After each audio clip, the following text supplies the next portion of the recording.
Okay, guys, so unboxing day. One of these packages, one of the tape or the duct tape in the back there. My buddy Dustin, I don't know if you want your last name mentioned, but hey man, thank you so freaking much. You're awesome, like big time. I owe you one big time, man. Seriously. All right, so we're gonna get into these, but I do not want people to see addresses because that's none of your freaking business. Last time I had that happen many years ago, people sent me all sorts of weird stuff in the mail.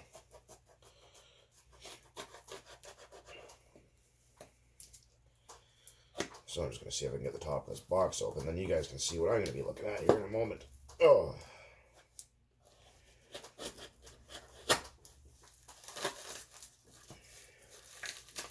Don't know what's in the other package, but we'll open that one up too and see what we got in there. Yeah. Excellent wrapping job, I must say. All right.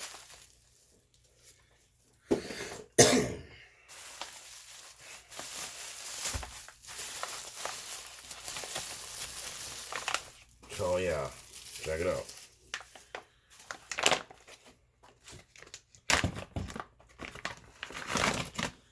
We got a 3.3. Now I know what you're thinking. Oh geez, Bug, don't you hate Traxxas engines? Well, in fact I do, but well, I don't really, but I kind of do. Anyways, besides the point. So you guys have seen me make that connecting rod for the Pro 15 out of a piece of 70-75 aluminum. Well, we all know that the 3.3s have kind of connecting rod issues, or weak connecting rods. So we're going to make another connecting rod, and we're going to torture the shit out of this engine. We're just going to stick at the T-Max. We're just going to run the daylights out of it and see how it does. Because I've had some interesting opinions about it, saying, oh, it won't last, it'll snap, it'll break apart, it'll do this, it'll do that, and, well, we're here to find out. Got a pinch left there. Yeah, so we will see. But now I have one to play with finally. As I was going to buy a new one, but in Canada they want $320 plus tax for a 3.3, which is out of this friggin' world. What do we got here? Don't know what this is, but we're going to open it up.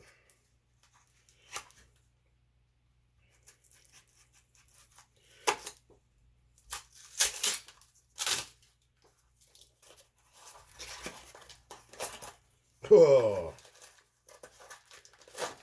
Alright, now this is even cooler.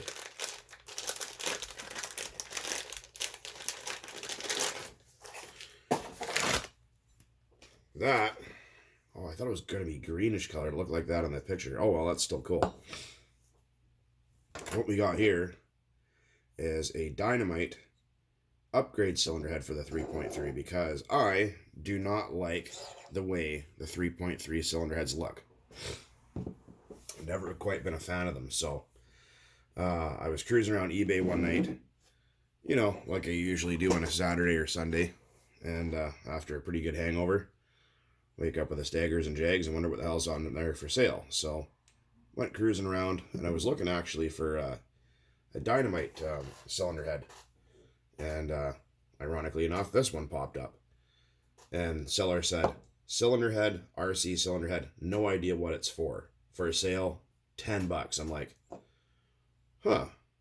Well, as most of you know, there's not many engines out there that have that 5-bolt, excuse me, that 5-bolt pattern like that. So I thought, all right, well, that's either a 2.5 or 3.3 cylinder head.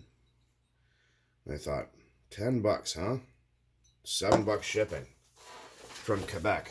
And if many of you from the States probably don't know where Quebec is, that's back east. That's on, like by Ontario, Nova Scotia. It's the French sector of Canada. A lot of people here think that mostly all Canadians speak French, and well, not all of us do. I don't. I know how to say tabernacle, basically, which means fuck you or something like that, so. I think. Could be wrong about that, not sure. But that's where it came from. And the guy had no idea what it was for. That's also where I got my, I think you guys have seen that before. I scored a OFNA 21 big block engine mount for my T-Max. And that is going to be put into use in the near future. Let's see if we can get this guy off of here. And I noticed, I don't really care about dislikes very much. I mean, whatever. If you're not going to like it, then just go away and don't bother. But I guess when I say a swear word, people get upset. Well, they don't like hearing the truth about certain things. But just to let you guys know that when you dislike a video, you're still viewing it. You're still giving me views. So, the joke's on you there. Sucker. Yeah. So the joke is on you guys. I'll move a little bit closer so you guys can see. Adjust the old Gimpy the tripod here. There we go. That's a little bit more better. Now, I know some of you are probably screaming at the computer right now or your cell phone going, oh shit, that, it didn't come with a carburetor. Well, that's no problem. Because, oh boy, some of these screws are awful full of dirt.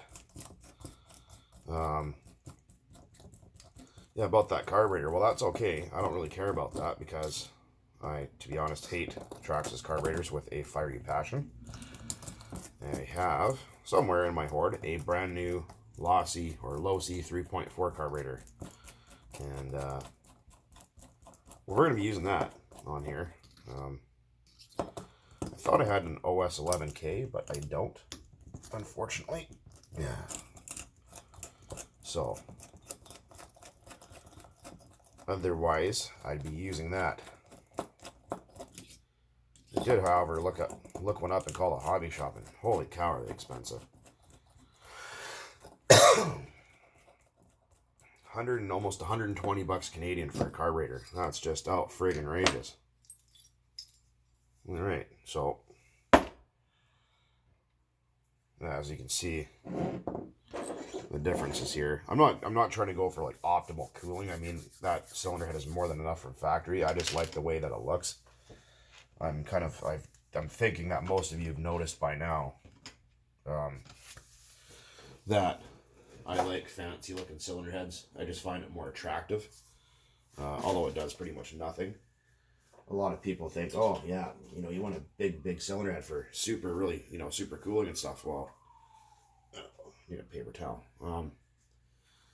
Yeah, well, overcooling isn't always a good thing, so I'll get back to you in a moment here.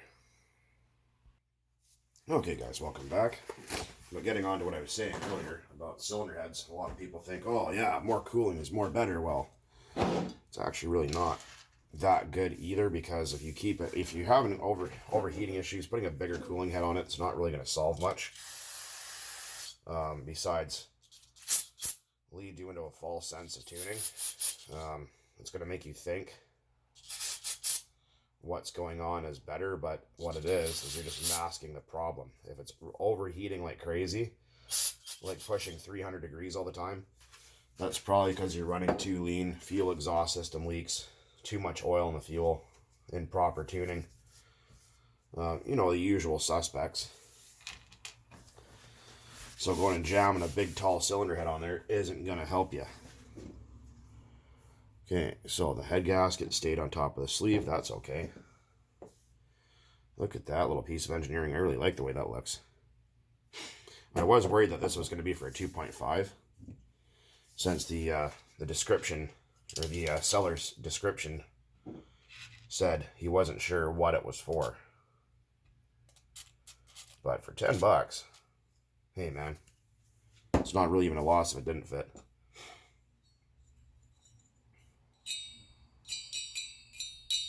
Alright, enough dicking around here. So, I'm going to stick this. This goes with the dynamite pointing the front. Okay. And the copper head gasket, the shim, you can see it is still there in place. Don't lose that. Hey, how does that look? This engine, I'm going to pull it apart and give it a clean up and stuff some new bearings in it and whatever else. But I just thought I'd share this little bit of a vid with you guys, since you guys just love watching my channel so much. And the last two vids there, an awful lot of comments. And I just want to say, hey, thanks, man. I really appreciate seeing you guys get in there like that and interacting with you people. You guys are all freaking awesome. A few of you that aren't, but 99.79%, the rest of you are good. Extra good. So, people want to whine and complain about certain things, just go away. Just don't even bother commenting. You're still giving me views, which is helping my channel grow, just to be an ass. So, there's one on that side. I'm just running these down lightly, but because this guy is going to come apart again at a later date. Like I said, I'm going to order a new wrist pin and clip and a new set of bearings, and then we're going to trace out a connecting rod, and we're going to make one. Am I going to put bushings in the connecting rod? Absolutely friggin' not. We're going to go old school like we did in the Pro 15. And whoever, I can't remember, someone commented about the Pro 15 the other day and said, hey, you know, does it still run? And absolutely, it runs great. Runs no problem. So I think I've made enough videos about that thing running for now. I mean, I'm still going to make running videos about it, but this is going to be candidate number 2. So check that out. I like the way that looks now. It's not really a whole ton bigger. But yeah, we're going to run old school. Because, like, if you look at, like, these engines, like the Cox engines, like the 049s and 020s and stuff, all these little guys, these don't have any bearings at all. They don't even have wrist pins or anything. It's pretty neat. So they're straight steel to aluminum in the crankcase, and just straight steel to steel on the connecting rod. And other engines like my Rayduga 40, and which is a 7M, and everything else, a handful of other engines I have, don't have any bushings in the rod at all. They're just straight up aluminum. So, I mean, if it worked fine 40 years ago, there's no reason why it can't work fine today. So, yeah, that's the idea there. So that's what's going to happen with this 3-point tree here, boy. Just going to find myself a carb, set of bearings, wrist pin, make connecting rod. I got the rest here. But the photo of this cylinder head actually did look kind of green, almost the same kind of green as my mat here that we're looking at. So I was kind of excited for that, just something that's a little bit of a different color, kind of, I guess, like a titanium green. But I guess that was just the lighting from his camera. But this nice kind of steel blue, I guess, or whatever you want to call it, I think that's quite attractive now. I don't know why they stopped making shit like this, because what do you guys think? Original 3.3 head, like I said, I've just never been a fan of the shape or the look of them. I think that right there is a cock for dolly. Yep, sure as shit is. It's not much heavier, it's almost about the exact same weight. There she be. So, thank you again, Dustin. You're an amazing, amazing man. I'd also like to say thank you for serving. Although I'm not a U.S. citizen, I just like to point that out anyway. Yeah, I'm not going to say your last name here just because privacy and people are fucking weirdos. So, yeah, super, man. This is going to help out with some video content big time. So, and you guys will see me do a teardown on this at a later date, including videos occasionally of when I trace out this connecting rod here. I'm just waiting on some tooling in the mail. A whole bunch of little stuff. So, some reamers, and I think I already have one here. I just don't remember exactly where I saw it last because my workbench here is a nightmare. I know it was here. I know that much. A lot of people ask, oh, do I have a garage? No, I do not. So this is actually my kitchen counter. Just my own workspace on one side of it. Well, that's slightly annoying. Anyways, you guys will see it when I find it next. And of course, I have another set of these little PCB drills on the way here. I think I've showed you guys these before. These are Kunstein Targlide circuit board drills, printed circuit board drills.